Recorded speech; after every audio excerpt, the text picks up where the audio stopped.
tempo para perguntas no final da palestra, anotem suas perguntas, tá? Que vai ter um espaço para perguntar no final, que é para não interromper, enfim, como está sendo uma coisa transmitida online, né? Para não interromper a transmissão, ok? E no final também vai ser liberado o link do relatório para as obras complementares, tá? Algumas pessoas já me mandaram aqui mensagem no WhatsApp pedindo para que não liberem QR Code, porque com o celular tirar foto no computador pode não ficar tão bom. Então vai o link, é só clicar, tá? E vocês vão ter acesso ao Forms, tá bom? Aos ligantes presentes, depois, além do Forms que tem que ser preenchido, o Forms só vai ficar disponível agora para todos, tá? Até 1 hora após o encerramento da palestra. Então vai ficar disponível até às 10 horas da noite, ok? Mas eu vou repetir isso no final, que as pessoas vão chegando. Ok? Então, obrigado desde já pela presença de todos, né, nesse nosso evento, né, é o nosso terceiro evento da nossa liga, é um evento online, né, eu convidei o professor que foi titular da UF, né, ele vai se apresentar, vai falar um pouco sobre ele e sobre a palestra, então peço também que, por favor, mantenham os microfones fechados e a câmera também para melhorar o desempenho da transmissão, ok? Mais uma vez, obrigado a todos. Professor, o senhor tem a palavra. Boa noite a todos. Espero que estejam me ouvindo bem, né?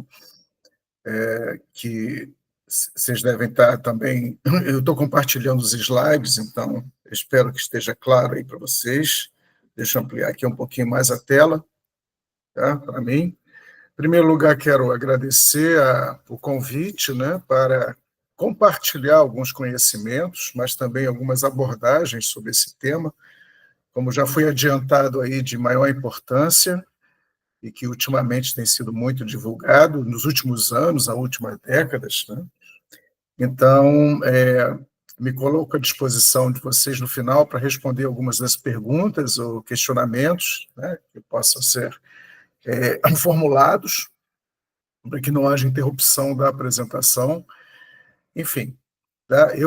Já que me foi solicitada a apresentação, meu nome é Luiz Renato Valejo, eu sou formado em Ciências Biológicas, na modalidade, no bacharelado de Ecologia, pelo UFRJ, pelo Fundão, e, posteriormente, tive a oportunidade de fazer um curso de mestrado, mas na área de Geografia, na parte ambiental, e ingressei na UF, na Universidade Federal Fluminense, no departamento, no Instituto de Geociências, isso nos idos de 1978, e em 2002 eu tive a oportunidade de fazer um doutorado também em Geografia, na área de Geociências também, e me doutorei em 2015. Tá?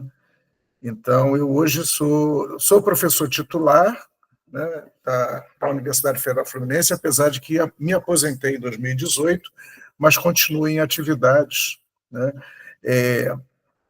eventuais, né, em orientações, e também reuniões, participações em bancas. Eu continuo atuando, apesar da condição de aposentado, eu não parei.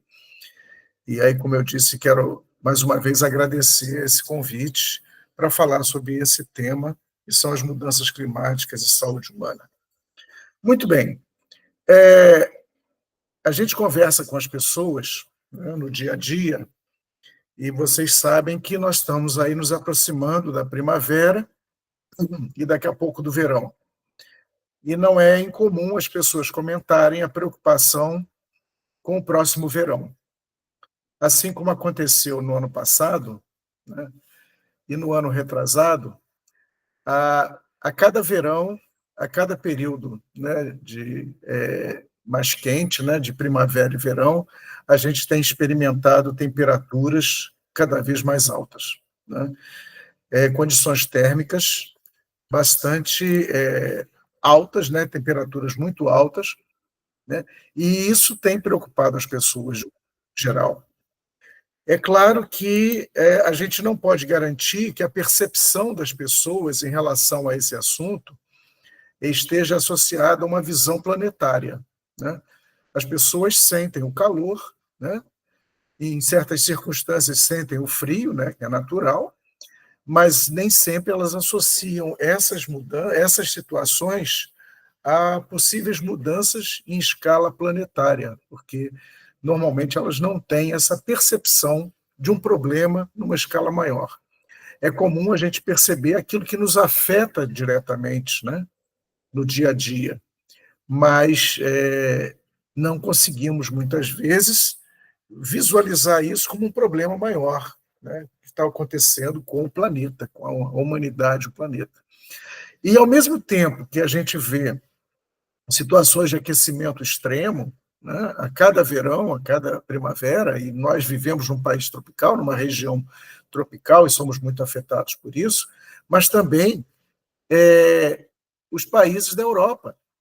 Né? Eu, recentemente, conversando com uma amiga que esteve na Europa, em Portugal, e viajou por outros países, Espanha, enfim, né? E ela relatou temperaturas da ordem de 40 graus na Europa, né? O que não é muito comum, mas está sendo comum nos últimos anos. Né? Então, relatou um calor fortíssimo na Europa, assim como também problema de queimadas e outros problemas. Né? Mas, também, além do calor, as pessoas têm observado que, em certas regiões, o frio tem sido intenso. Né? Então, fica aquela dúvida, se o planeta está esquentando, se há um aquecimento em escala planetária, por que certas áreas estão tão frias? E, realmente, né, certas áreas têm experimentado temperaturas muito abaixo. Então, parece que nós temos aí situações de extremo calor e, por outro lado, situações de extremo frio também. Né? Aliás, o nosso inverno aqui no Rio de Janeiro, o último inverno, foi bastante temperaturas baixas, né, na média. Então, isso também a gente ouve comentário no dia a dia, né? Pô, esse frio foi forte, né? A necessidade de roupa, o uso de roupas extras, enfim. Bom, para nós, cariocas, 20 graus já é um frio intenso. Para os paulistas, nem tanto. Né? Mas a gente tem observado isso. Então, no senso comum, há uma percepção que alguma coisa está mudando a cada ano que passa. O ano de 2024 foi recorde em temperaturas altas. Né? Teve recorde. E isso não sou eu que digo, são os estudos, né? São os conhecimentos científicos, os estudos científicos, as pesquisas, que têm assinalado isso, além de outras evidências que eu vou apresentar para vocês aqui. Então, esse é um tema muito polêmico, mas então quais são as dúvidas que a gente tem? O que está acontecendo? Isso pode afetar a nossa saúde, né, a saúde física, a nossa saúde mental, a saúde vista como de uma forma mais ampla, não apenas do ponto de vista físico, mas mental, emocional. Né? Como é que isso está acontecendo? Né? Então, isso seria uma outra questão a ser abordada nessa palestra, que é os efeitos sobre a saúde humana.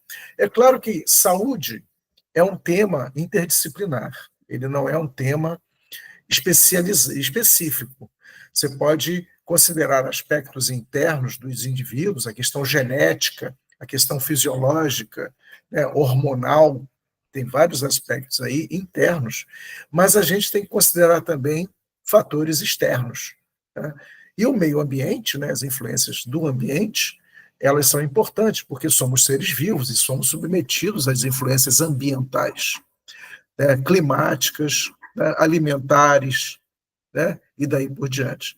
Então, nós temos aí um segundo momento para a gente falar, que é sobre a questão da saúde humana, né, dentro de uma abordagem de qualidade de vida. Tá? Qualidade de vida é um conceito muito amplo, né, envolve vários aspectos, não apenas biológicos, fisiológicos, mas também sociológicos, psicológicos, né? E a gente, obviamente, tem se preocupado com isso, principalmente após a pandemia, né? Que essas questões se agravaram para todos nós. Tá?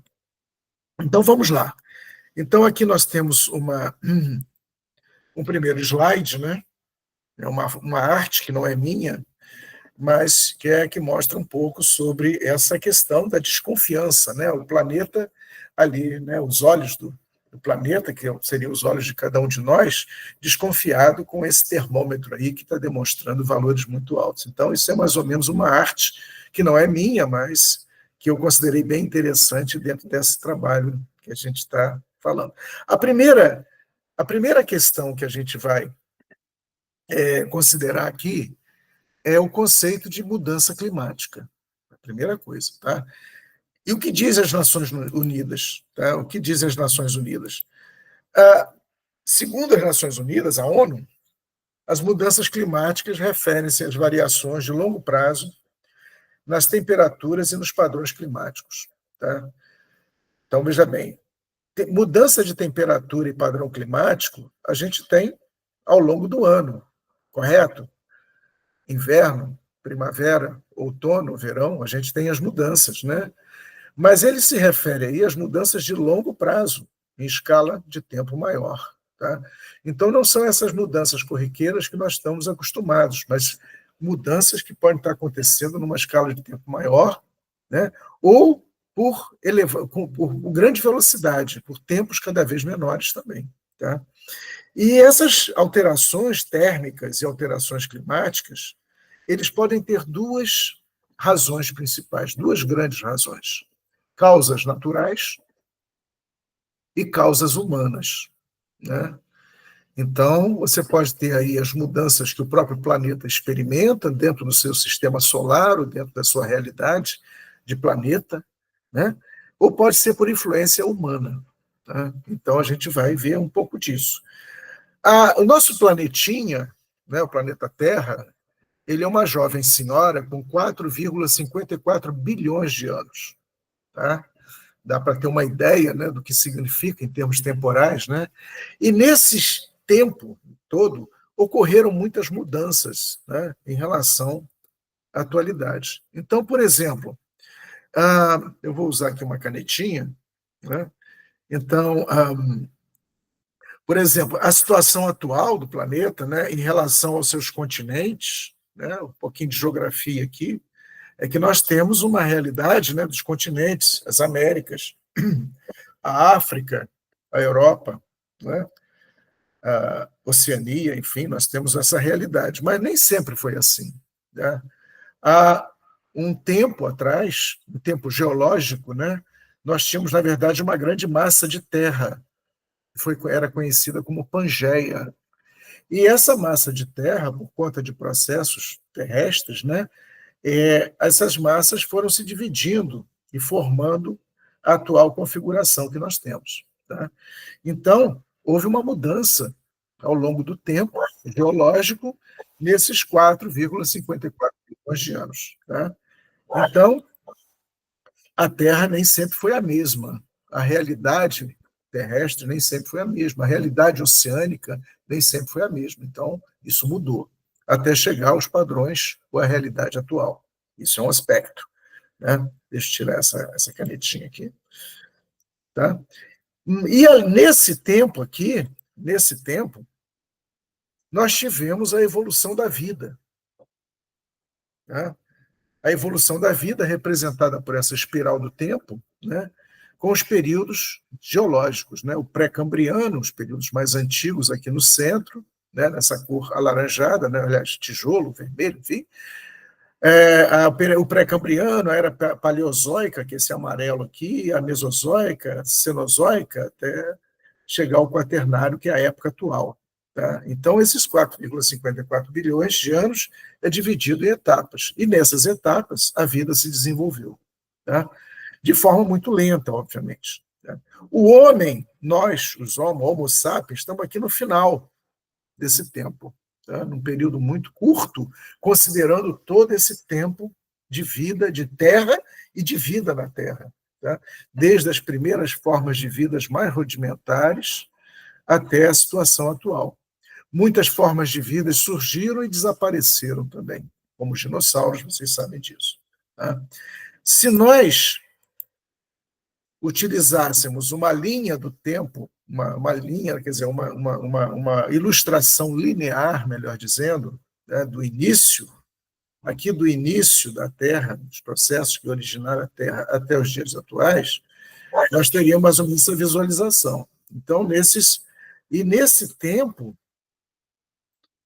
as primeiras formas de vida registradas surgiram de 4,1 a 4,3 bilhões de anos, as primeiras evidências de vida. Né? E que o Homo sapiens, especificamente, ele surgiu de 350 a 200 mil anos atrás, tá? Desde os hominídeos, né, até a sociedade moderna, que somos hoje. Tá? Então, se a gente fizesse uma comparação desse tempo, do origem do planeta, né, até o tempo atual, e se comparássemos com o espaço de tempo de um ano, 365 dias, tá? Vamos supor que a Terra tivesse 365 dias, a presença humana aconteceria nos últimos décimos de segundo, né, da vida. Tá? Quer dizer, a nossa presença dentro desse tempo geológico é muito pequena, tá? Apesar de não menos importante em relação à capacidade que se tem hoje de transformação. Tá? Então, a presença humana está no finalzinho aqui desse ano, né, comparativamente, dos últimos décimos de segundo, né, chegando ao final do ano. Tá? Então, para vocês terem uma ideia, né, de como, em tão pouco tempo, essa sociedade humana ela está conseguindo alterar drasticamente a realidade planetária. Tá? Então, tem todo esse tempo aqui, mas a nossa presença é um espaço de tempo muito curto, né? Comparativamente, considerando o tempo geológico. Esse planeta nosso, ele sofreu ao longo da sua história períodos glaciais e períodos interglaciais. Então, houve períodos em que a Terra estava muito fria, tá? Estava muito fria. Com ou sem animais maiores, mas estava muito fria. Boa parte da sua superfície estava congelada. E outros períodos, chamados interglaciais, que ela aqueceu. Então, nesse aquecimento, houve diminuição das camadas de gelo e aumento dos oceanos. Tá? E aí você teve outra realidade de vida, né? O que causou essas mudanças, né, entre eras glaciais e interglaciais? Mudanças na atividade solar, no efeito do Sol sobre o planeta, e também grandes erupções vulcânicas, modificações internas, tá? Inclusive a possibilidade de alteração do eixo da Terra, tá? Em relação aos raios solares. Então, isso ocorreu, tá? Em tempos diferentes. Muitas formas de vida surgiram e desapareceram por causa dessas mudanças aí. Isso é natural, vamos chamar assim. A gente não teve nenhuma influência sobre isso. Ok? E aí, para vocês terem uma ideia, há 18 mil anos atrás, essa área aqui deixa eu pegar a canetinha aqui. Essa área aqui da América do Norte, aqui, ó, ela tinha uma camada de gelo muito mais extensa do que tem atualmente. Tá? A camada de gelo hoje é bem menor do que há 18 mil anos atrás. Tá? Então, isso denota que essas mudanças são uma evidência das mudanças, né, comprovadas cientificamente por estudos geológicos, arqueológicos, enfim, né, enfim, outras evidências científicas aí. Então, nós tínhamos muito mais gelo nessa região do norte da América, no Polo Norte, né, no Ártico, do que temos hoje, nos dias atuais. Então, isso aqui caracteriza um período glacial, isso aqui um período interglacial, certo? Muito bem. Deixa eu apagar aqui.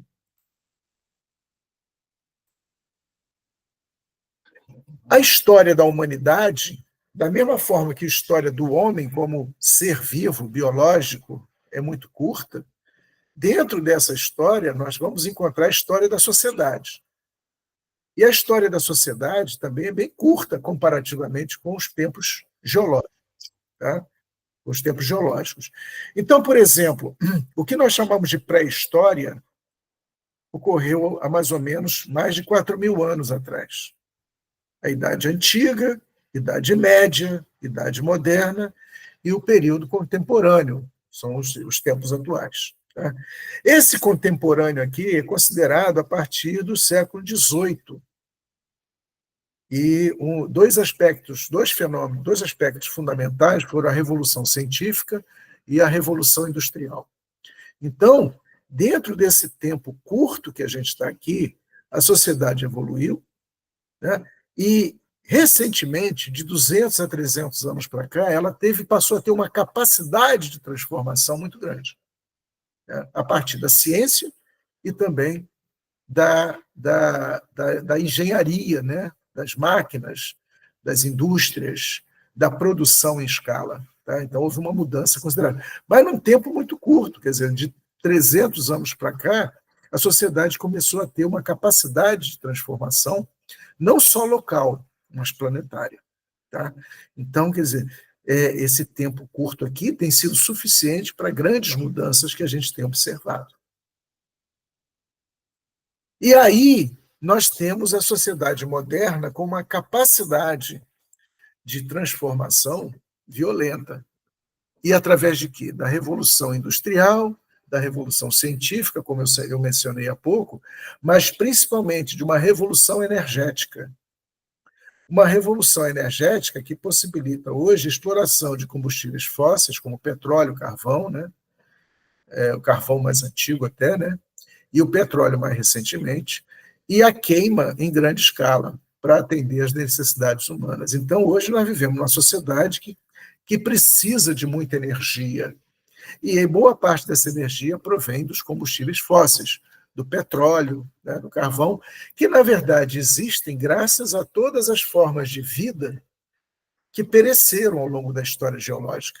Né? O petróleo é orgânico, então a origem desses, né, o carvão é orgânico também, então ele tem relação direta com toda a vida, que já não existe mais, mas existiu.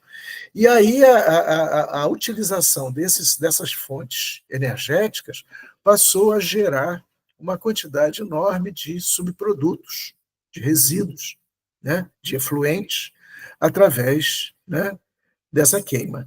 Além da intervenção em larga escala no espaço, através de desmatamentos e dos incêndios também. Tá? Então, a supressão da vegetação, né, que são os elementos da natureza que capturam os gases, né, o gás carbônico, por exemplo, o carbono, eles passam a ser suprimidos. O Brasil tem sido vítima desses desmatamentos e também das queimadas. Né? Aliás, o Brasil, grande parte da produção de carbono para a atmosfera vem das queimadas, né? Apesar de ser hoje o quinto produtor de petróleo do mundo. Né? Então, a queima de combustíveis e a supressão da vegetação têm sido fatores humanos nessa sociedade recente, né, dentro da escala geológica, que tem contribuído para mudanças planetárias, não mais mudanças locais, como era na pré-história, que o homem não tinha essa capacidade toda, as sociedades não tinham a capacidade toda de mudar. Né? E aí nós temos um fenômeno da modernidade, que é a produção dos gases de efeito estufa para a atmosfera. Essa produção aí, esses gases, e aí eu enquadro principalmente o gás carbônico, né, como um deles, né, ele, na medida que se queimam combustíveis, né, através de emissões de automóveis e veículos, da queima industrial, né, e também através de prática de desmatamento e queimada, eles são grandes emissores de produtos, principalmente o carbono, o CO2, né, e monóxido de carbono também, que vão para a atmosfera. Existem também substâncias como os gases fluorcarbonos, né, que são usados em refrigeração, que também contribuem para o efeito estufa. E o que é o efeito estufa, na verdade? É o fato de que esses gases, quando se concentram na atmosfera, eles diminuem a capacidade da atmosfera de trocar calor com o espaço. Né? Então, os raios do Sol iluminam a superfície, produzem calor. Tá? Esses gases, então, eles retêm calor e não permitem a fácil saída ou a troca desse calor para fora do planeta. Então, eles ficam se acumulando a baixas altitudes. né? Então, isso é chamado efeito estufa. O que é uma estufa? É um local onde você pode colocar plantas, né? E que tem uma temperatura mais úmida e mais, né? O objetivo é esse, para a produção das plantas. Só que essa estufa aqui que eu estou me referindo é uma estufa planetária. Tá? E eu acrescento também a essa avaliação não só os automóveis, as indústrias, as residências. No Brasil, a gente não usa muito combustível em residência, a não ser gás, né? Mas na Europa, em outros países frios, usa-se queima de combustível para aquecimento interno, já que nós vivemos num país tropical. Mas, além dessas fontes, nós temos também um problema que no Brasil é grave, que são os grandes depósitos de lixo, os lixões. Né? Os lixões são emissores em potencial não só de gás carbônico, mas também de metano, CH4. Tá? E acrescenta-se a isso também a produção de metano oriundo de grandes reservatórios de águas estagnadas, reservatórios hidrelétricos ou não, ou de rios poluídos, que também são grandes produtores de metano. O metano, apesar de ser produzido em menor escala que o CO2, ele é 21 vezes mais potente na retenção do calor, ou seja, no efeito estufa, do que o gás carbônico. Tá? Então, isso é importante também considerar. O metano também é produzido, segundo os cientistas, a partir da criação de gado, né? Porque o gado, os ruminantes, eles consomem a celulose e dentro do seu rumen é a produção de metano. Então, é o famoso pum da vaca, né? Os peidos das vacas, né? Que já se falou nisso até como piada, mas é uma verdade. O aumento da produção de gado, né? Do pastoreio, gera mais metano. Qual é o significado disso dentro do global? Eu não sei dizer para vocês qual é o percentual disso, mas tem aí uma relação também, pelo menos qualitativa. Então, juntando isso tudo, nós temos hoje grandes emissões de gases e de calor também. Um automóvel, por exemplo, o motor de um automóvel a combustão, ele funciona a 90 graus. E você imagina, dentro de uma cidade, vários automóveis circulando, cada um deles com uma temperatura, né, interna de 90 graus. Não quer dizer que isso se some, mas são fontes de emissão de calor. Tá? Não se soma 90 mais 90, não é um caso de somatório, mas é todo um conjunto de veículos que produzem calor. E esse calor não é liberado facilmente para o espaço, nas trocas de calor, por conta dos compostos de carbono, principalmente, metano e CO2 e monóxido de carbono também. Tá? Então, nós temos aí uma realidade de produção excessiva de calor e também de acumulação de calor pela interferência desses gases, chamados gases de efeito estufa. Tá bom? Tem outros aí, mas eu acho que, para finalidade aqui, isso já dá uma ideia do problema. Tá? O que está acontecendo por conta disso? A ciência tem demonstrado que as temperaturas médias planetárias vêm aumentando. Aqui é a temperatura média. Tá? E isso vem ocorrendo, coincidentemente, né, desde 1850, né? Claro, os registros hoje são muito mais sofisticados, desde a Revolução Industrial. Então, quer dizer, isso coincide com a queima de combustível, com o aumento da produção industrial, e principalmente a partir da metade do século XX, né, pós-guerra, o que tem se observado é que as temperaturas médias do planeta têm aumentado. Tá? E existe uma perspectiva hoje de que até 2030 a gente chegue a médias superiores a 1,5 grau, o que já é considerado quase que catastrófico. Tá? Ah, mas 1,5 grau é pouco, se eu estou a 20 graus, mais 1,5 grau dá 21,5, mas não é assim o raciocínio. O raciocínio é que as médias estão aumentando. Então, tem lugar que está aumentando 5 graus, tem lugar que está aumentando 6 graus. Né?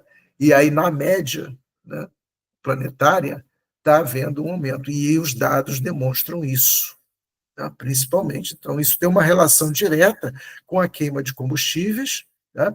o pós-guerra, com o crescimento industrial, e a intensidade das demandas, né, de combustíveis atuais, junto com a geração de CO2 e o fato de que essa energia não está sendo trocada pelo planeta para as áreas fora do próprio planeta. Então, isso aqui denota, pelos estudos, isso aqui é baseado, né, em dados climáticos, em registros, não é achismo, né, que há um aumento. E se chegar a 1,5 grau na média, acima das médias, a gente vai ter problemas, como já estão sendo alertados em vários países, em vários governos. Esse mapa aqui é como se fosse um mapa de calor do planeta, a partir de registros feitos por satélites. Tá? Então, isso aqui é um período de registro de 1991 a 2020. Então, vocês estão vendo em preto aqui os continentes, América do Sul, América do Norte, África, Europa, enfim, Oceania. E quanto mais vermelho, quanto mais forte o vermelho, significa que nós estamos vendo médias mais elevadas, um aquecimento excessivo ao longo desse período. Tá? E o azul seria um resfriamento. Então, a gente vê situações geográficas de aquecimento e situações geográficas de resfriamento. Tá? Também, extremos, o aumento dos extremos. Mas destaque principalmente para as situações de aquecimento. Então, o mapa de calor tem demonstrado que áreas aquecidas estão se tornando cada vez mais aquecidas em comparação a períodos anteriores. Né? Então, é uma evidência através da própria tecnologia dos satélites, dos registros, né, do mapeamento, que o planeta está aquecendo mesmo.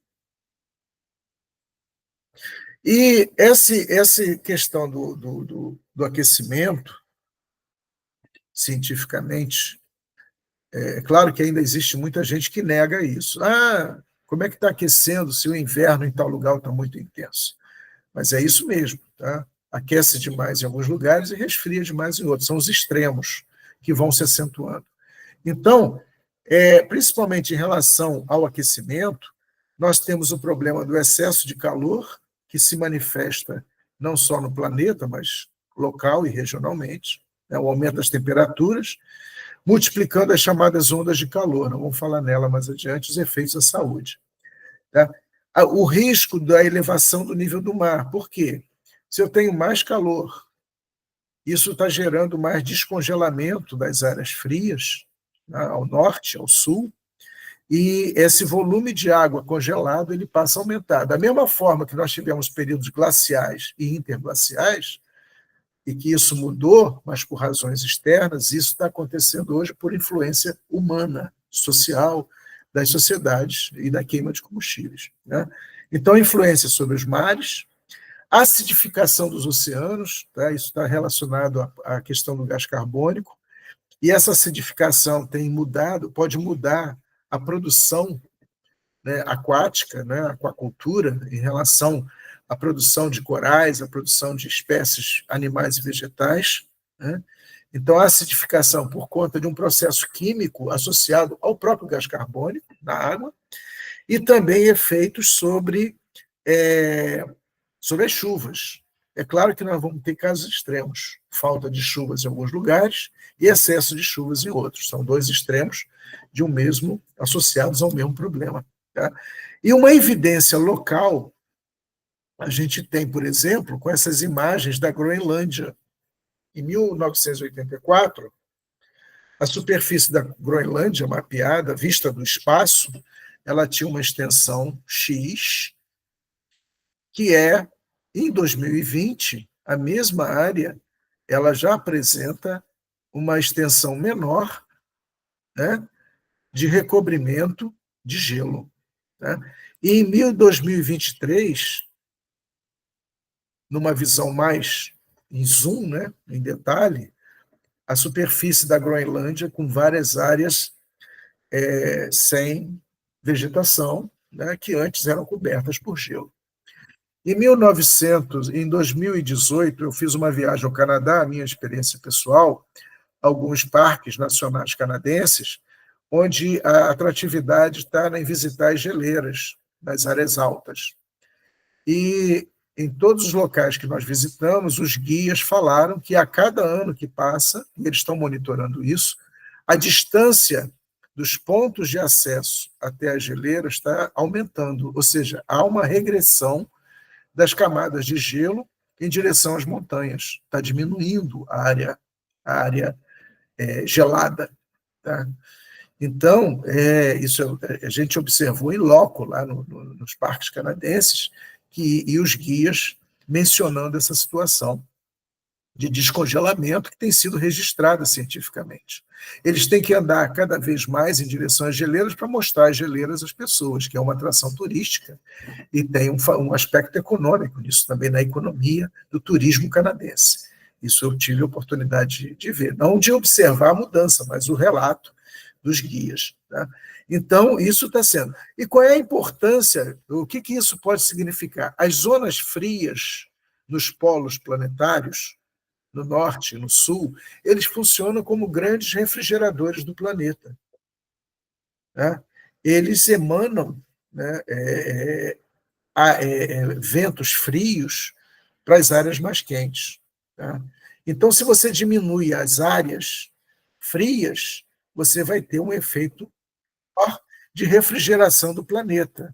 Tá? É como se você desligasse o teu ar-condicionado dentro da sua casa. Ele deixa de funcionar, ele vai enfraquecendo. Ele não vai ter a mesma eficiência para refrigerar o seu quarto, a sua casa, a sua sala, enfim, a sua residência. Então, o sistema terrestre, o equilíbrio do sistema terrestre em termos de temperatura depende muito das regiões frias. Né? Então, isso é uma preocupação. Né? Por outro lado, a gente vê o quê? Maiores efeitos de tempestades, de pressão, efeitos de pressão, que estão acontecendo, porque está aquecendo muito em algum lugar, e aí você tem a necessidade, né, planetária de repor essas áreas aquecidas com ar frio. Então, mas a consequência disso, muitas vezes, são tornados, são fenômenos climáticos catastróficos. Tá? Então, isso é uma evidência geográfica de que alguma coisa está acontecendo no nosso planeta. As pessoas, em geral, como eu disse no início, elas percebem aquilo que lhes afeta mais diretamente. Então, a nível local e regional, é que a gente vê as coisas acontecerem. Apesar de que nem sempre a gente associa o que está acontecendo com um fenômeno global. Okay? Então, vamos ver mais ou menos que efeitos são esses. Uma dessas são a intensificação de eventos climáticos extremos.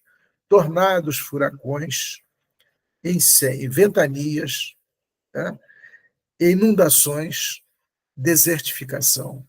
Tá? Então, tudo isso acaba sendo consequência local e regional do que está acontecendo em termos planetários. Tá?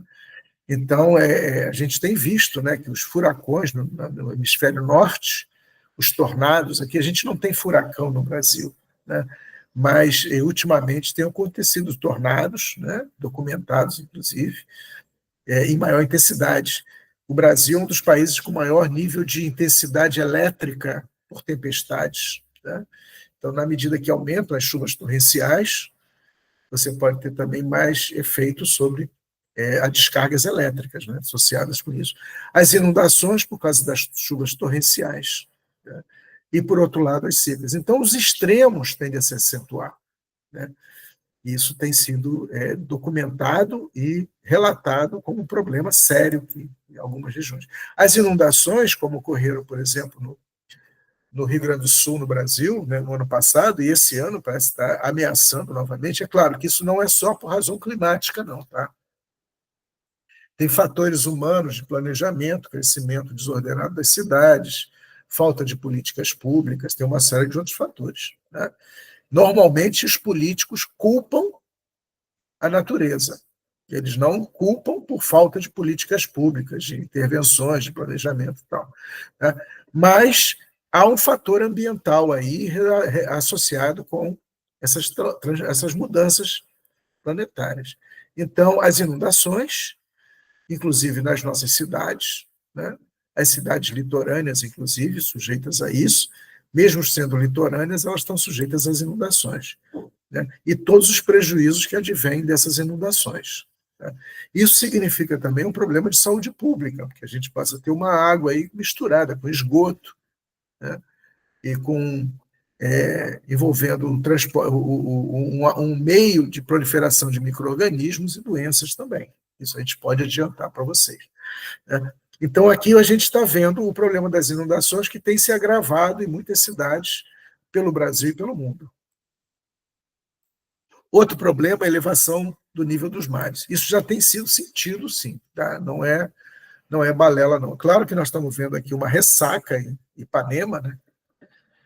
E isso tem se observado também. Claro que ali é uma área aterrada, né? Muitos aterros, Copacabana é uma área que foi muito aterrada, mas que em situações extremas, né, nós estamos vendo que o mar está cada vez mais avançando. Aqui nós temos uma ressaca, mas aqui nós temos uma ideia de uma cidade que não é no Brasil, em que o nível do mar está variando. E já se tem estudos de algumas cidades pelo mundo, como Cádiz, na Espanha, Liverpool, no Reino Unido, Amsterdã, Países Baixos, quer dizer, eles estão a 3 metros abaixo do nível do mar. Né? Então, é natural que Nova York, Cancún e no próprio Rio de Janeiro, estimativas de desaparecimento de portos, tá? A Baía de Cádiz, por exemplo, né? Seria inundada. Em Liverpool também o desaparecimento do portos, né? Como o Albert Dock. Né? Em Amsterdã, pelo fato de serem Países Baixos, eles têm uma preocupação extra, eles já estão abaixo do nível do mar. Né? Eles têm comportas lá para contenção. Isso pode significar, né, a capital holandesa, né, fica a 3 metros abaixo do nível do mar. Isso pode perder áreas de até 92% da superfície terrestre lá. Né? Nova York, onde já as autoridades já começaram a trabalhar em planos para 25 anos para conseguir proteger o aumento do nível do mar, quer dizer, já é um problema que o setor público, quer dizer, os governos já estão se preocupando com isso. Tá? Cancún também, Rio de Janeiro, nós temos aí áreas litorâneas que podem ser fortemente afetadas. Se a gente chegar a 1,5 grau de média, né, nós já podemos ter consequências mais graves nos nossos litorais aí. Isso ensina sabe. A intensificação dos problemas de desmoronamentos por causa das chuvas fortes, tá? Principalmente no caso das cidades. Então, nós temos. E isso normalmente afeta a população mais carente, né? A população que ocupa os espaços mais frágeis do ponto de vista ambiental. Então, maior intensificação de desmoronamentos urbanos e não urbanos, né? E também agricultura. A agricultura já tem estudos demonstrando perdas consideráveis por falta de chuvas, né, em certos lugares, ou por excesso também. Né? Então, nós vemos 2 fotos aí de áreas afetadas pela seca, e nós temos que chamar a atenção para um outro aspecto importante. Os efeitos, as mudanças climáticas recentes têm demonstrado um efeito sobre determinadas espécies de animais, como vocês estão vendo aí abelhas, que têm um papel crucial na produção de alimentos. Então, esse calor excessivo, essas ondas de calor, eles podem afetar essas populações, mortandade de abelhas têm sido observados e documentados, e alguns alimentos dependem fundamentalmente da polinização por parte dessas espécies. Tá? Então, por exemplo, em alguns casos, até 100% depende disso. Em outros casos, em menor escala, 5%. Quer dizer, cada tipo de produto depende, muitas vezes, de um sistema de polinização da natureza. Se você afeta essas espécies, altera as condições de vida dela, elas vão deixar de fazer esse papel. Okay? Isso é uma preocupação global também, tá? Em produção de alimentos. O grande questão que as pessoas percebem está ligado a esses 2 extremos, o calor excessivo e o frio excessivo. Tá? E em cima desses 2 pontos aí, é que a gente vai falar também em relação aos efeitos da saúde. Então, como é que isso? Porque é isso que as pessoas percebem, mesmo que elas não associam mudança planetária. Né? Mas quem não sente calor, quem não reclama do calor, né? O último verão a gente teve aqui, eu que não gosto de ar-condicionado, tive que me render à necessidade de ficar o dia todo no ar-condicionado, ou pelo menos a noite toda. Né? Então, nós temos aí situações, e também o frio, né? Já que, enquanto está aquecendo muito em certos lugares, está resfriando muito em outros. Né? E aí, nós vamos ter aqui uma planilha para sintetizar essas informações. Nós vamos chamar de impactos diretos à saúde e impactos indiretos. Tá? Assim, Então, como isso pode se manifestar em termos de saúde das pessoas? Ondas de calor, esse calorão excessivo que toma conta, né, como se fosse um grande colchão de ar quente, que se estabelece principalmente nas cidades, né, onde a gente tem menos vegetação, menos ventos, enfim. E aí os riscos de hipertermia, e aí eu estou falando a linguagem de vocês, tá? E até a morte, conforme o caso, né, de cada caso. Né? Então, é claro que isso aí tem que ser relativizado em relação às pessoas, a sua resistência, enfim, né? Mas o problema de excesso de calor e até o risco de morte, em certos casos. Não tem sido incomum, como foram no último verão, pessoas morrendo em filas de banco, né? Em filas de espera, principalmente idosos. Né? Mas isso pode acontecer com qualquer pessoa, não apenas. O outro problema está relacionado com a exposição à radiação e ao calor. Quer dizer, em ambientes externos, a onda de calor pode te afetar dentro de casa. Tá? Na parte externa, eu posso ter problemas de estresse térmico também, desidratação, exaustão e a insolação. Então, a insolação é um processo que está ligado à exposição excessiva ao calor. Você pode ir para a praia e ter uma insolação. Se você não se hidratar, não se proteger adequadamente, você pode parar no hospital por insolação e até morrer em certos casos. Tá? Então, eu tenho a onda de calor e a exposição à radiação com diferentes consequências aqui, quer dizer, que são próximas, é claro. Né? No caso da ocorrência de tempestades e inundações, de casos extremos também, deixa eu beber uma aguinha aqui, gente.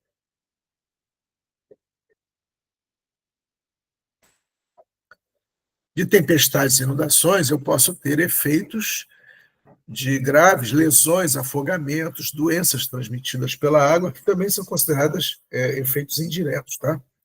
Então, você pode ter aí casos de graves, né, por conta, principalmente nas áreas mais carentes, né, afetadas por esses fenômenos. E também a gente tem que destacar o problema, no caso do extremo de frio, ou períodos frios, ou mais frios, frio intenso e poluição do ar. O ar frio, ele não é adequado à dispersão dos poluentes. O ar quente é mais adequado, tá? Porque tem menos densidade. O ar frio, ele concentra a poluição em baixas altitudes. Tá? E aí é natural que no frio aumente a incidência de doenças respiratórias, asma, bronquite crônica e outras coisas mais. Tá? Então, quem tem rinite alérgica, quem sofre disso, né, tende a sofrer mais. E nas grandes cidades, onde a poluição é maior, como São Paulo, tem estudos de saúde pública mostrando a maior incidência de doenças respiratórias, por causa da poluição também mais concentrada. Tá? E em relação aos efeitos indiretos, eu posso ter aí problemas relacionados na mudança de distribuição geográfica de vetores de doenças, por exemplo, mosquitos. Então, enquanto o aquecimento é desfavorável a certas espécies, ele pode ser favorável a outras, assim como o frio. E aí, os especialistas no assunto falam no aumento de riscos de doenças como leptospirose, hepatite, dengue, chikungunya, zika e malária. Tá? Então, doenças que são oportunistas, quer dizer, organismos oportunistas numa nova condição climática. Tá? que muitas vezes estavam controladas, né, mas podem reincidir e aparecer com muita força. Vocês sabem, devem estar a par disso também. Alterações na produção de alimentos, que eu falei isso, também na disponibilidade de água potável. Então, a falta de água pode gerar, aí eu tenho desnutrição, aumento de risco de doenças transmitidas pela água também, tá? Por aumento da poluição. No Brasil, nós temos ainda muitas cidades que não tratam seus esgotos nem seu lixo, né? Um percentual muito grande de cidades onde a questão de saneamento ainda é grave, ok? E o calor excessivo, ele pode gerar também estresse, ansiedade, depressão, transtornos de estresse pós-traumático e também maiores riscos de acidentes e doenças no trabalho. Então, dentro da medicina do trabalho, esse calor excessivo, as pessoas que se expõem a isso na rua ou dentro das fábricas, eles podem ter consequências para o trabalhador aí, para a saúde das pessoas. Então, seria um outro aspecto aí, né? E a preocupação, esse calor não passa, né? Eu não posso sair de casa, as pessoas ficarem confinadas em ar-condicionado. Um problema que a gente vê muito é você estar no ar-condicionado, vai para fora, pega um calorzão, entra no ar-condicionado, o teu sistema termorregulador fica doido nesse processo, né? Variações muito rápidas, você está no calor e entra num lugar muito frio, com 17 graus, você sai de 30, entra no 17, isso aí, para o nosso sistema termorregulador, pode gerar impactos muito grandes, tá? Que, de acordo com a saúde de cada um, pode gerar consequências. Tá? Então, essa planilha aqui, ou melhor, essa matriz, ela dá uma ideia dos efeitos diretos e indiretos, ou impactos, né? Diretos e indiretos.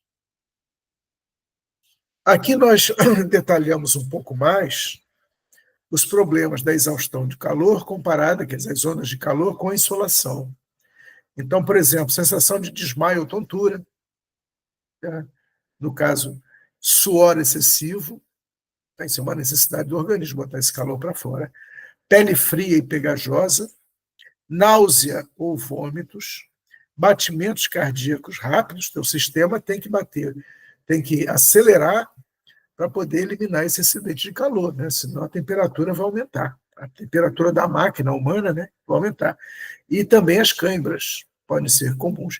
Na insolação, que aí nós estamos falando de ambiente externo, dor de cabeça latejante, sensual, ressecamento da pele. Pode chegar a um ponto, né, e a desidratação, que você para de suar. Resultado, né, vai aumentar a temperatura. Hipertermia, né? Temperatura corporal acima de 40 graus, com pele quente e seca, náusea e vômitos, batimentos acelerados, que são semelhantes, e perda de consciência, convulsões e até, em casos extremos, a coma. Tá? Então, aí dá uma ideia. Aqui a gente tem uma visão superficial, mas importante, da fisiologia. Os pulmões passam a trabalhar mais conforme a qualidade do ar cai. Tá? Então, o teu pulmão vai acelerar o trabalho pulmonar. A desidratação vai levar a problema renal. Então, o teu sistema renal, né, ele vai ser afetado por isso. O cérebro pode inchar ou ser privado de oxigênio, aumentando o risco de um ataque cardíaco. Então, o teu organismo, tentando compensar todo esse desequilíbrio, ele vai trabalhar mais e o corpo pode não aguentar. O coração batendo mais rápido vai levar o calor para a pele e para longe dos órgãos vitais. Ele tem que jogar esse calor para fora, e os órgãos vitais, então, podem ser prejudicados por essa mudança aí. E a sudorese pode ser interrompida, deixando a pele pálida, fria e seca, como foi dito aqui. Né? Então, são esqueminhas que dão uma ideia das mudanças que individualmente qualquer um pode sentir. Aqui nós temos uma visão dos riscos do calor, e aí chama a atenção do pessoal que gosta de fazer exercício, às vezes eu vejo aqui mesmo, né, nos horários inapropriados. Né? Quer dizer, o ideal é que seja mais cedo, né? Mais cedo, mas muitas vezes você vê pessoas fazendo exercícios em horários muito quentes, né? Em horários impróprios. Então, por exemplo, a ocorrência de câimbras, né? decorrente da exposição ao calor, a exaustão, né? E pode gerar a necessidade de um tratamento de emergência, né? E a própria insolação. Aqui também está dizendo a mesma coisa que foi dito antes, mas aqui em relação principalmente aos esportistas, né? Que vão para as áreas externas para manter a sua condição física, a sua aparência, e isso é muito perigoso para essas pessoas, né? As consequências podem ser graves, né? E aí a gente chama atenção. Então dormiu. É. Oi? Alguém falou aí? Vamos lá. Alguém se pronunciou, hein? Eu acho que meu som ativou, desculpa. Opa, tudo bem. E aí a gente quer chamar atenção também no caso dos idosos. Tá? A necessidade de uma atenção especial para os nossos idosos, para nós mesmos, para mim mesmo, enfim. Principalmente as pessoas com mais de 60 anos, elas sofrem uma diminuição do número da sensibilidade dos receptores corporais que controlam a sede. Em geral, o senso comum diz que os idosos não gostam de beber água, porque não sentem sede. E não sentem sede pela própria modificação, pelas transformações decorrentes da saúde, da idade, né? Então, eles não gostam de beber água. Minha mãe mesmo, né, antes de falecer, ela dizia, eu não gosto de beber água, mas por outros motivos. Eu tenho horror de beber água, tem que ter gosto, né? Então, mas isso é comum, né? O idoso não gosta de beber água, não sente sede. E o resultado disso pode ser sério, né? Eles não sentindo a vontade de beber água e não tendo a consciência da importância de beber água, né? O corpo continua necessitando de água. Nosso corpo são 70% de volume d'água, né? Vocês sabem disso. Então, quer dizer, isso cria uma demanda que não é atendida, e aí você pode ter efeitos terríveis, né, sobre a fisiologia e o funcionamento desse corpo, né? E aí eles passam a ser mais suscetíveis à desidratação. Um outro aspecto, inclusive, que tem sido citado, idoso não gosta de beber água à noite, para não ter que fazer xixi durante a noite, né? Isso aí é um equívoco, né? Até porque sabe-se que o não consumo de água em idoso pode fazer com que o sangue fique menos fluido e os acidentes cerebrais, os acidentes podem se tornar mais comuns. Juntando com o calor e com a falta de consumo de água, né?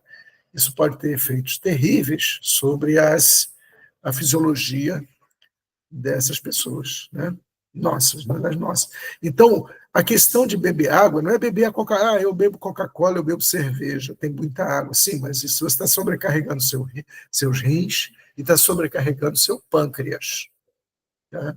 Quando você está tomando água e mais todo o açúcar que envolve um refrigerante, né? Ou outras substâncias. Então, você sobrecarrega outros órgãos. Então, isso tem que ser um fator de consciência. Eu posso não gostar de beber água, mas eu tenho que beber água, tá? Eu tenho que me hidratar, tá? E para quem cuida, tem que chamar atenção para isso também, tá? Tem que colocar a consciência em prática, não só o conhecimento, mas a prática disso.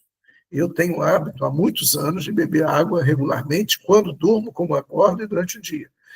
Mesmo que não queira, mas eu sei o quanto isso é importante, tá? Então, eu chamo a atenção desse aspecto aí. Um outro ponto aí, muito destacado por alguns pesquisadores, é que com essas mudanças climáticas e as alterações das condições ambientais, vão surgindo desregulação daquilo que ocorria naturalmente no ambiente. Ou seja, existe uma mudança na ecologia, na relação entre os micro-organismos, as plantas, os micro-organismos e tudo mais, e com o aumento de temperatura, novas doenças podem ser disseminadas pelo oportunismo que esses micro-organismos passam a ter em condições que são favoráveis a eles, não a gente, mas a eles. E aí, o professor Ricardo Melhor, médico e professor do Departamento de Saúde Coletiva da Universidade de Santa Maria, Ricardo Weiselman, ele chama atenção para o risco de novas pandemias, epidemias e outras mias por aí. Tá? Isso é preocupante. Isso é preocupante dentro da discussão da saúde pública, dos sistemas de saúde, né? Porque pode aumentar, surgirem novos organismos, né? Nessas condições que estão sendo alteradas, que para eles são favoráveis. Então, novas pandemias e doenças infecciosas, né? Como a gente já tinha citado antes, né? Envolvendo malária, chikungunya, zika e outras coisas mais. Né? Então, esse é um risco que as Nações Unidas, através dos órgãos específicos, né, têm chamado atenção para esses riscos aí. Não é para ninguém ficar apavorado, né, ficar com medo, mas é uma realidade. O IPCC, o Instituto Intergovernamental, Painel Intergovernamental de Mudanças Climáticas, ele chama atenção para alguns pontos aí. Ele divulgou um relatório em agosto de 2022, apontando que as mudanças climáticas como as piores e mais rápidas do que se temia. Né? Ou seja, o processo está evoluindo, infelizmente. Né? E por volta de 2030, uma década antes do estimado, a Terra pode alcançar o limite de aumento de mais de 1,5 graus na temperatura média, tá? As médias de temperatura. O IPCC é quem trabalha exatamente com esse conhecimento e alerta para essas questões. E a Organização Mundial de Saúde calcula que, atualmente, essas mudanças climáticas provocam pelo menos 150 mil mortes ao ano, né? O que pode dobrar, ou seja, 300 mil mortes, até 2030.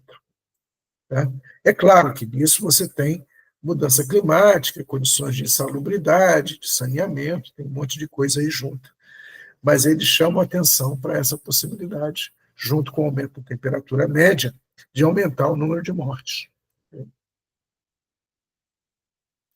Bom, o que se pensa em termos de mitigação? É claro que existem medidas que são de governos e nível internacional, né?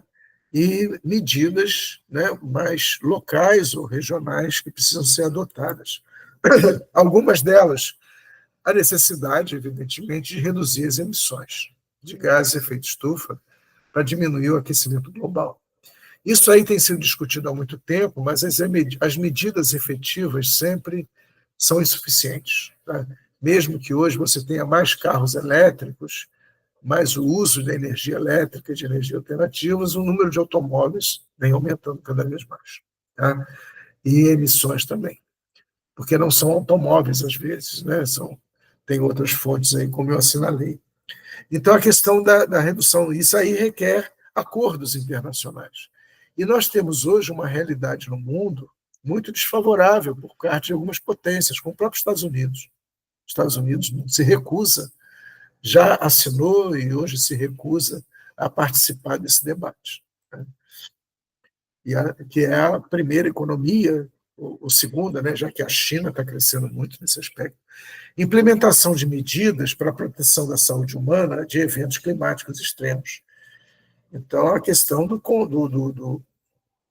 proteção da saúde humana sobre vários aspectos, não só sobre a temperatura, mas também sobre as inundações, as tempestades, enfim. Isso requer também ações maiores. Preparação do sistema de saúde para lidar com o aumento da demanda por serviços. Entendeu? O sistema de saúde nosso, em muitas situações, já está saturado, sem mudança climática. E a perspectiva é aumentar. Então, saturação dos sistemas de saúde, no caso o SUS, né? E também os sistemas particulares. Né? E a promoção da conscientização pública sobre os riscos das mudanças climáticas para a saúde e a importância de ações individuais e coletivas. Então, existe uma questão de educação, existe uma questão de proteção, de conscientização, né? E situações que envolvem uma escala de intervenção muito grande. Infelizmente, nem sempre os países que assinam acordos seguem os próprios acordos que assinaram, até porque o interesse econômico tem prevalecido sobre o interesse coletivo, social, enfim, infelizmente, isso aí é a sociedade que a gente está vivendo hoje assim. né? Então, isso aqui é uma síntese das necessidades de a gente pensar, né? Como isso.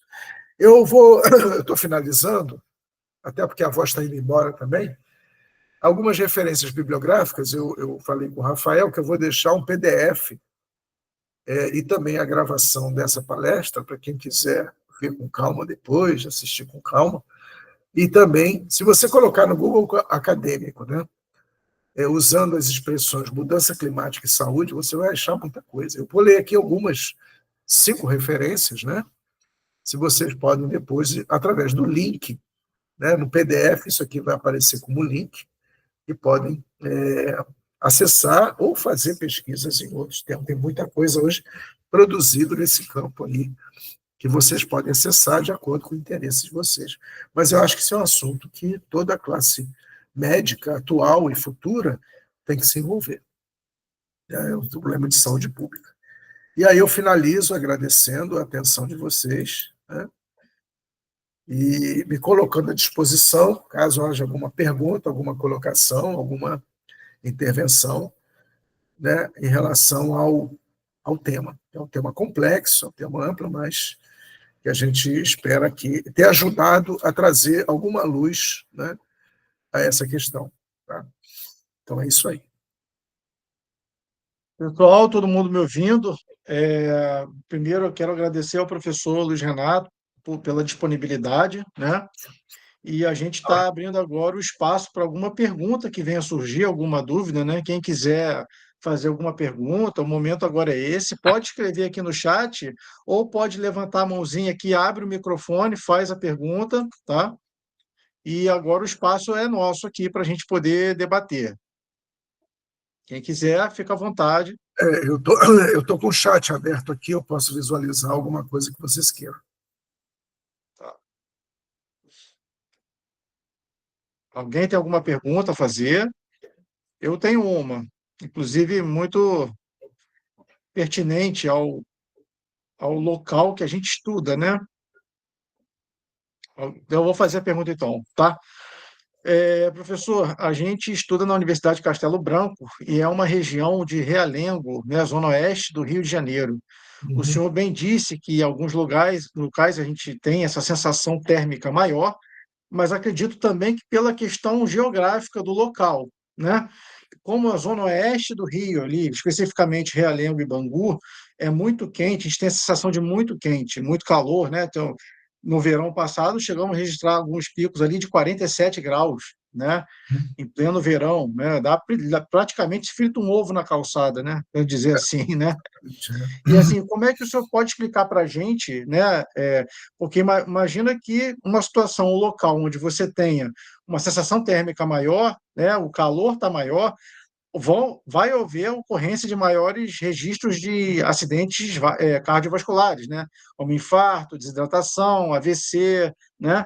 E como é que o senhor explica para a gente, geograficamente, o que acontece naquela região para ser tão quente daquele jeito?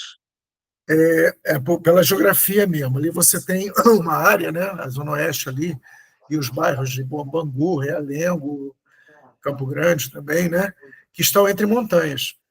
Você tem a serra ali, o maciço da Pedra Branca, né, na parte frontal, e tem aquele outro maciço ali, que eu não estou lembrado o nome, mas ao fundo. Então, ali você tem um vale cercado de montanhas, então a circulação é muito precária. Tanto que as maiores médias térmicas do Rio de Janeiro estão ali, as mais baixas estão no Alto da Boa Vista, na parte alta, né? E as mais altas, né, mais baixas, temperaturas mais baixas no Alto da Boa Vista, e as mais altas, Realengo e Bangu. Né? Então, aquilo ali é um problema da geografia, e também considerando também a falta de vegetação, quer dizer, a pouca vegetação, um crescimento urbano, ou seja, quando você tira a vegetação e substitui por asfalto concreto, a exalação de calor é muito maior. Tá? Isso é física, é uma questão de física.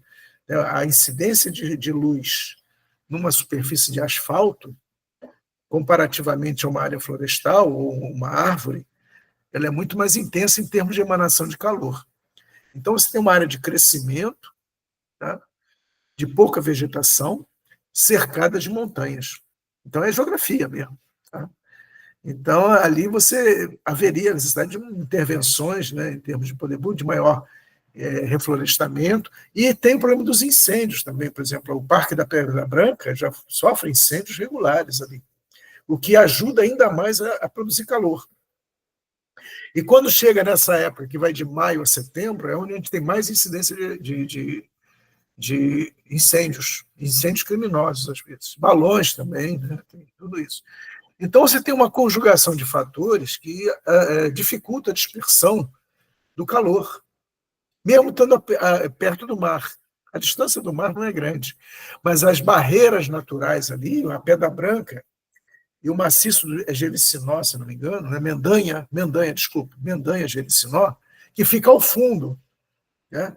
Ambos funcionam ali criando obstáculos para a circulação livre do ar. Daí essa situação. Tá? Certamente o sistema de saúde, os hospitais ali devem atender muito mais, deve ter muito mais problema, né? E por conta dessa situação aí. Né? É um problema que a gente chama de um problema microclimático. Tá? É uma região que tem particularidades geográficas que não facilita a dispersão do calor. Ao contrário, por exemplo, da Barra ali do Recreio, aquelas áreas litorâneas que estão recebendo os ventos do mar. Você tem uma ideia, em Copacabana, a diferença de temperatura entre a praia e as ruas internas pode chegar a 4 graus, pelo obstáculo criado pelos prédios. Os prédios foram sendo construídos e criaram obstáculos. Aí não são montanhas, são, na verdade, os prédios, né? O concreto. A barreira artificial criado pelas construções. O ideal é que você tivesse prédios mais baixos na orla e os mais altos no fundo, mas ali você tem barreira. Só para fazer uma comparação, como os obstáculos podem dificultar a livre circulação do ar. Isso afeta também doenças respiratórias. Porque se eu tenho menos circulação de ar, menos troca, o ar fica mais contaminado, tanto de poluentes como também de germes, né? Enfim, as pessoas ficam muito dentro de casa e não pegam sol. Então, espero que seja tenha respondido a sua colocação. É geográfico.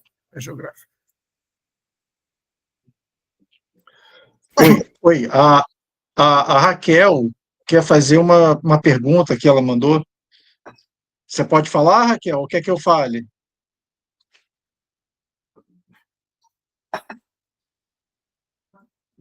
Tá, ela mandou a pergunta aqui, como você acredita que os futuros médicos devem se preparar para atender pessoas afetadas por mudanças climáticas, no caso, enchentes, queimadas, ondas de calor, né? O que isso pode trazer até a nível mental, né? De depressão, que a pessoa perde tudo numa enchente, obviamente que isso vai lotar os hospitais, né? Enfim, o que o senhor tem a dizer sobre isso?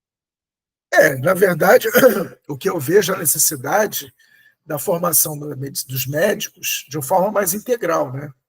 Há uma tendência muito grande hoje de especializações. Tá?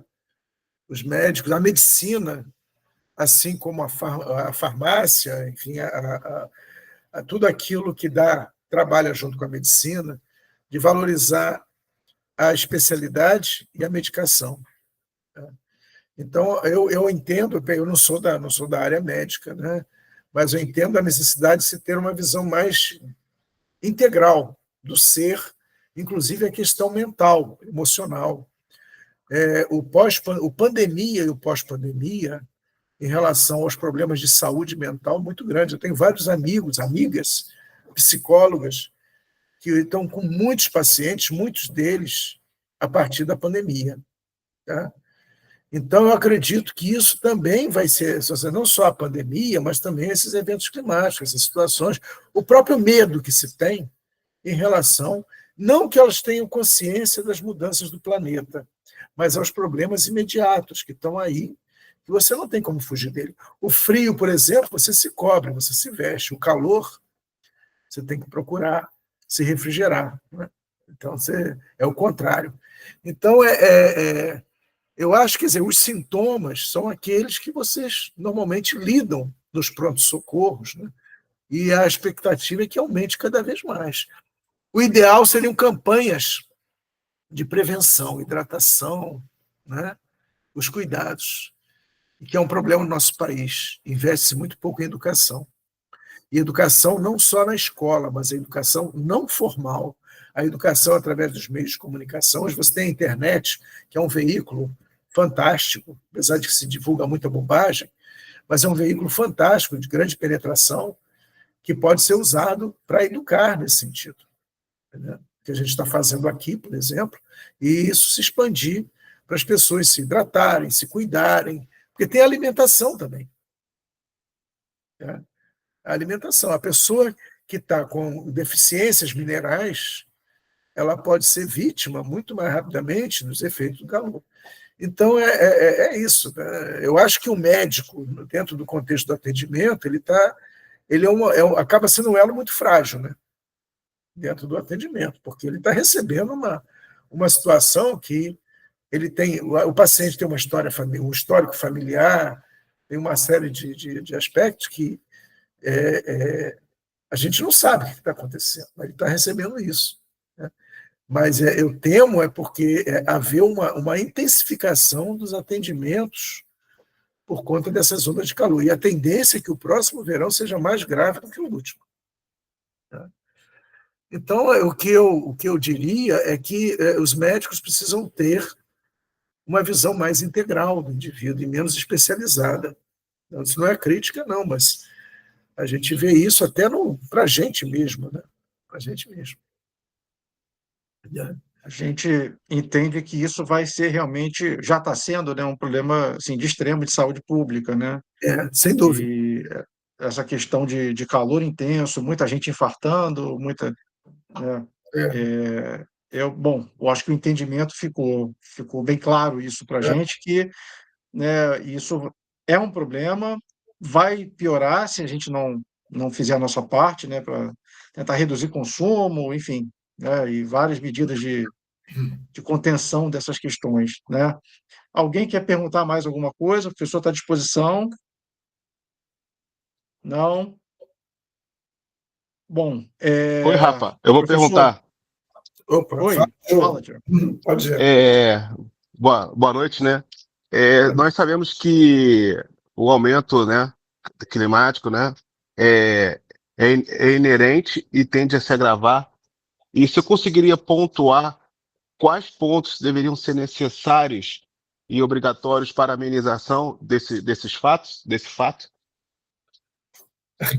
E colocando, claro, dentro da saúde, né? E dentro de uma civilização, né? Não sei se eu consegui formular uma pergunta. Eu acho que a gente tem que pensar em termos de médio, curto e longo prazo, né? Curto, Uhum, médio e longo prazo. Em termos de curto prazo, a gente tem que intensificar as campanhas, aham, usando todos os meios possíveis para a conscientização das pessoas em relação à hidratação, à alimentação, né? Aos riscos de exercícios em locais abertos durante esses verões mais intensos, esse período. Eu acho que a educação aí, a campanha forte de educação deveria ser, e para curto prazo, a questão mais emergente, mais necessária. Isso depende não só da gente, mas também dos meios, né, meio político, né, dos governos, enfim, né, dentro das escolas, enfim. Essa questão dos idosos, principalmente, que sofrem bastante com o problema. De longo prazo, tem sido discutido muita coisa, mas a eficácia das medidas de longo prazo depende muito das políticas de governo, e não tem sido prioridade, entendeu? Quer dizer, a gente tem uma visão ainda muito desenvolvimentista no sentido do crescimento da sociedade, das atividades econômicas, né? Mas a substituição das fontes, usar mais, quer dizer, numa escala de governo, o eólico, o Brasil até tem território para isso, usar mais o eólico, o solar, tá? As fontes renováveis, como se diz, né? Em substituição aos combustíveis fósseis, né? Agora, por outro lado, você tem toda a pressão das indústrias automobilísticas, né, em relação à comercialização de produtos. Eles são conflitantes, essas questões, né? Em Niterói, por exemplo, as iniciativas da prefeitura em relação ao transporte individual usando bicicletas elétricas e não elétricas, as ciclovias, as ciclofaixas, até porque o trânsito anda tão caótico que as pessoas não têm mais mobilidade. E o que a gente vê? A maioria dos carros com uma única pessoa. Então, a gente tem visto aqui, inclusive, uma das atividades que mais cresce são os ciclos. A venda de bicicletas, sejam elétricas ou não. Tá? Então, muitas. Aqui perto de mim, você tem várias que não existiam antes. Está aumentando muito. Por quê? Porque a mobilidade está comprometida. Por que está comprometida? Porque tem muito carro, e muito carro na rua é muito poluente, é muito calor. Então, quer dizer, quando os governos dos municipais, por exemplo, né, criam condições de mobilidade para as pessoas se exercitarem, porque é exercício, né, e se mobilizarem mais rapidamente, com mais eficiência, ciclofaixas, ciclovias, locais para... Né, muita gente vai de bicicleta até as barcas e nas barcas estaciona a sua bicicleta, tem um espaço para guardar as bicicletas, bicicletários, e aí ele toma a barca e vai trabalhar no Rio. É um exemplo, tá? Isso ajuda bastante, porque vai diminuir o número de pessoas usando carro, mas mesmo assim o número de carros tem aumentado muito, né? Mas é uma maneira individual de você fazer a sua parte, né? Separação de lixo também, né? Coleta seletiva ajuda, né? No sentido de você saber que os lixões hoje são um grande problema das nossas cidades. Então, a gente tem algumas iniciativas aí que podem ajudar. Mas o grande fator, que são os governos, né, e os interesses governamentais em relação aos combustíveis fósseis, e a toda a cadeia que gira em torno do combustível fóssil, elas são muito pesadas, né? Então, acho que essa é a parte mais complexa. E nós não temos governos com continuidade, né? As políticas de um governo não são acompanhadas por outros. Os acordos assinados por um governo não são acompanhados por outros. Então, a descontinuidade também não ajuda muito. O que a gente pode fazer, dentro das nossas possibilidades, usar menos carro, né? Usar mais bicicleta, fazer mais exercício, se alimentar e divulgar, né? E educar também. Essa é o que está ao nosso alcance. E as cidades estão cada vez mais infladas, né, em termos de automóveis. E é uma situação difícil mesmo. Tá? É difícil responder isso aí, porque tem muita coisa que depende, porque isso vai muito também de quem a gente está elegendo, quem a gente está colocando no poder, né? É claro que, né, e essa linha extremamente liberal que a gente tem hoje, às vezes de desenvolvimentismo, de um progresso a todo custo, isso não ajuda. Então você vê aí o agronegócio suprimindo floresta, né? E muito deputado, senador que está lá dentro para defender os interesses dos grandes, né? E não da sociedade, da própria pátria, né? É complicado. Eu não quero entrar em política, não, mas é algo necessário. É um Obrigado, debate. professor. Eu realmente entendo que é complicado mesmo e a política seria realmente o grande fator diferencial na mudanças e atitude dessa vertente, né? Colocar o norte contrário para o que está indo, né?